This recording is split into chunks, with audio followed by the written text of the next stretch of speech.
So I just did a thing. Let me tell you about it. So I'm in college and I just finished finals. Now with all this free time I have, I decided to lock in and do some projects I've had on the back burner. And I'm a vlog about it. Hey, Vsauce, Michael here. Let me introduce the software I'm going to be using. For music, I'm going to be using software called MuseScore 4. For 3D, a software called Maya. And for games, Godot. Each of these projects come with their own learning curves and agonizing pain. But I'm a push through.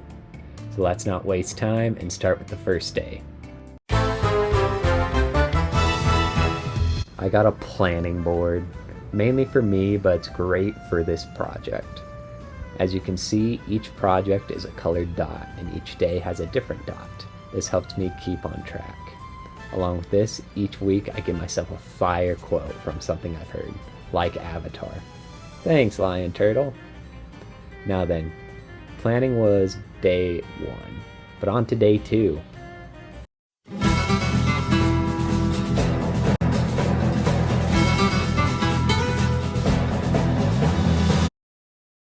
Who is Gravetaur?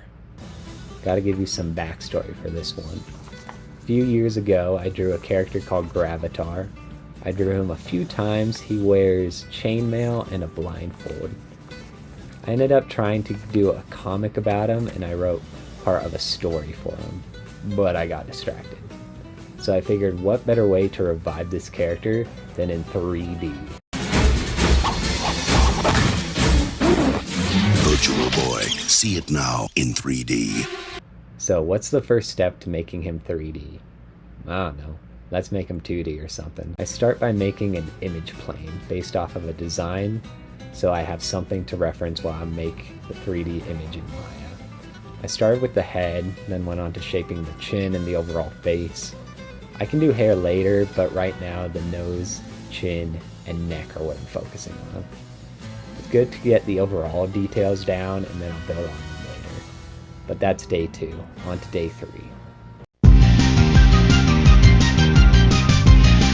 Have I done Godot before? Yes. Have I done it well?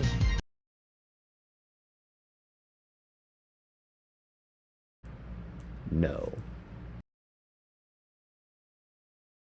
I've got 2 more years of coding experience in college under my belt.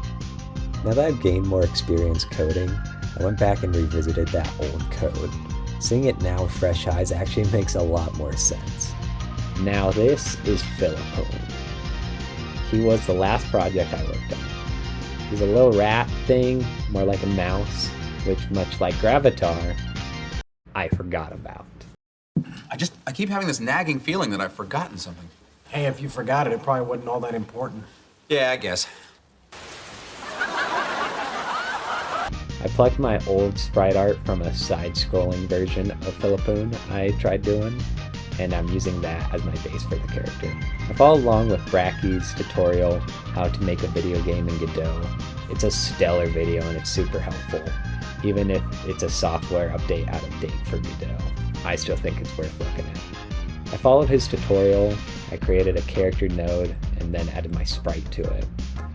Along with adding the collision and some world boundaries so it wouldn't go flying off the screen. I kind of just pieced it all together, following the tutorial. I also used ChatGPT to help me debug and think through some of the code. Sorry, I let AI think for me, I'm sorry. Spare change.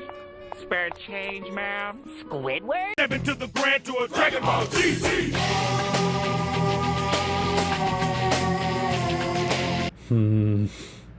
I am not a composer. Some may call me a poser. I don't even know how to play a piano. But you know who does?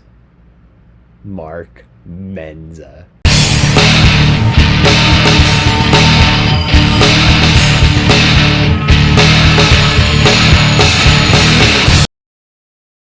Mark Menza is the guy behind the American Dragon Ball GT soundtrack. He's often overshadowed by Falconer, who did Dragon Ball Z, but his music, Mark Menza's, is stellar. It's also an acquired taste.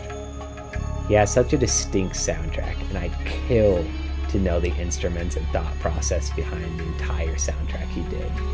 So, I'm trying to emulate that. I also used AI. Spare change. Spare change, ma'am. I used AI to help me figure out what instruments Mark may have used or that were similar to what he used that I could use in MuseScore. Now, because I'm not that much of a composer, I trialed and errored my way through much of this process. So I didn't really have any direction in mind. I wasn't really able to make a lot of headway in this project, so I just found what I liked and kept adding to it slowly. It's grueling and slow.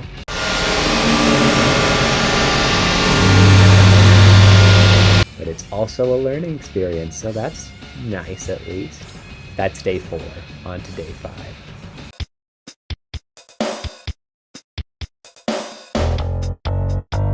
I started sculpting the body and arms and legs, getting them however the image plane was. I'm going to work on the hands later because that's going to be a much more intensive process. So for now, they're just stubs. The hair is something I'd like to get done now since it helps me visualize the whole picture better, I feel. There are likely better ways to do the hair if I'm being completely honest. This is not one of them. I just modeled it like I did everything else and called it good. I then added a chest piece and then added the blindfold, adjusting the hair to tuck underneath the blindfold just around the back, just to get it looking nice and all like as if it was really a bandana holding it tight, you feel. And I think it's coming out nicely. That's day 5, on to the last day of this week. Saturday. This was probably the most intensive day. I had the ideas of the controls down, but how it was not going to cut it. So using my AI friend, Spare change. and mostly thinking through it, I continued to adjust the controls very much for the next 8 hours. I took a break from that and pulled up an old sprite of a Metroid-inspired enemy that I made a while back. And honestly, I think it looks pretty good, and I'm going to try and reuse it in this game. And I also pulled up the main weapon of this game, the hand. It's gonna work exactly like JoJo. It's gonna be an insta-kill, and it doesn't need to be anything fancy. I reworked the old artwork of it and repositioned and recomposed it. I love how it came out. Sometimes I forget that my art skills have gone better since then. It's crazy. After some time, I went back to rework the controls. This took the better part of my Saturday, if I'm being honest. Retweaking, rethinking, starting over, deleting old code, wanting old code to come back. It was a whole mess.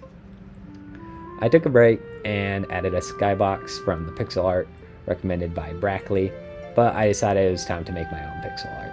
Making the tile art, I love the colors I chose for it. I wanted to add Dr. Seuss themed trees and objects and enemies to this level, so it kind of just transformed into like a Dr. Seuss inspired level, and that's kind of what I'm going for.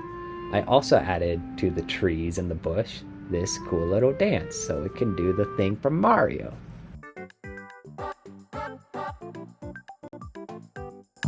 I kept planning and planning and planning until I got down a few solid level ideas.